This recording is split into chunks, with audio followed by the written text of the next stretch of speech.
Alright, nice. Selamat datang kita ucapkan kepada anda semua ke Polisisi Digital Fair 2025. Anjuran PIPD Politeknik Polisisi pada hari ini di State City Mall Shah Alam pada hari ini cukup membanggakan, cukup mengujakan kita pada hari ini. Polisisi Digital Fair 2025 dianjurkan adalah untuk menunjukkan, membawa kepada anda bahawa Politeknik dan Kolej Komuniti seluruh Malaysia bersedia untuk menyediakan pendidikan yang terbaik untuk para pelajarnya. Kolej Komuniti dan juga Politeknik merupakan institusi TVET utama dalam negara. Sistem pembelajarannya adalah berbeza dengan pembelajaran di universiti-universiti.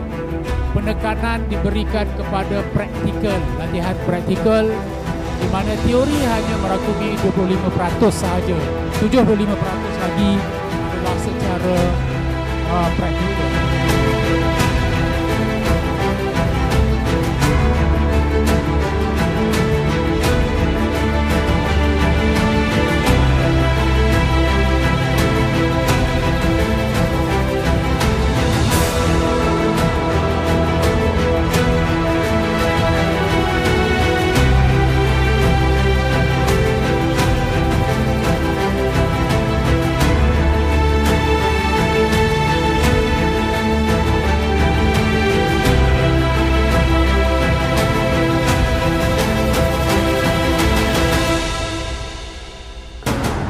Polisisi Idola Digital Fair 2025 ini menghimpunkan 4 buah politeknik dan 10 buah kolej komuniti dan peserta yang terdiri daripada pensyarah, pelajar dan komuniti dalam karnival interaktif berdasarkan tema bagi tahun 2025 memperkasakan Artificial Intelligence dalam konteks pembelajaran digital.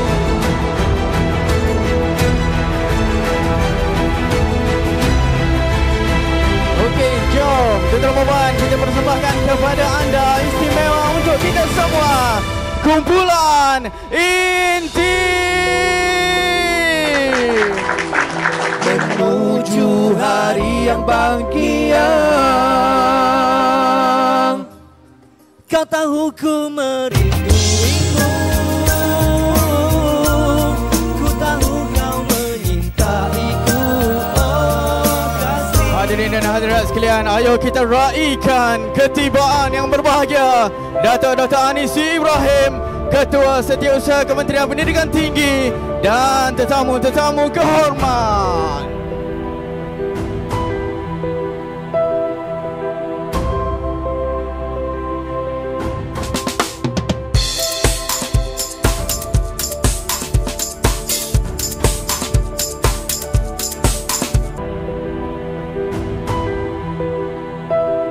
Kebolehpasaran pelajar yang dilaksanakan setiap tahun telah direkodkan untuk beberapa tahun belakangan ini.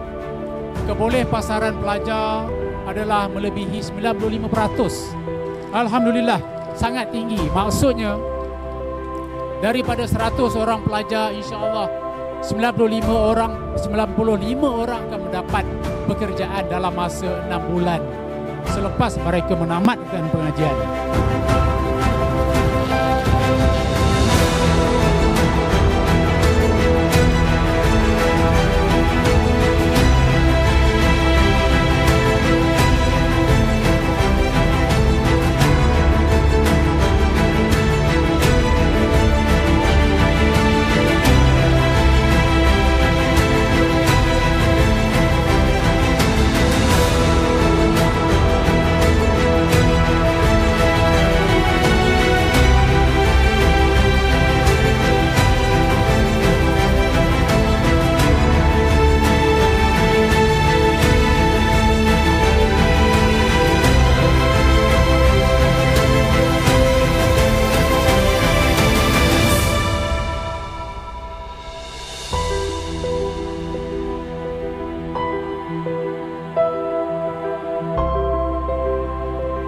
Dengan lafaz Bismillahirrahmanirrahim, saya merasmikan majlis perasmian penutup Idola Digital Fair 2025. Sekian.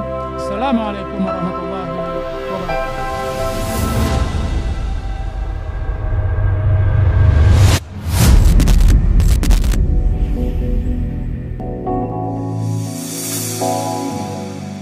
Polisi C Digital Fair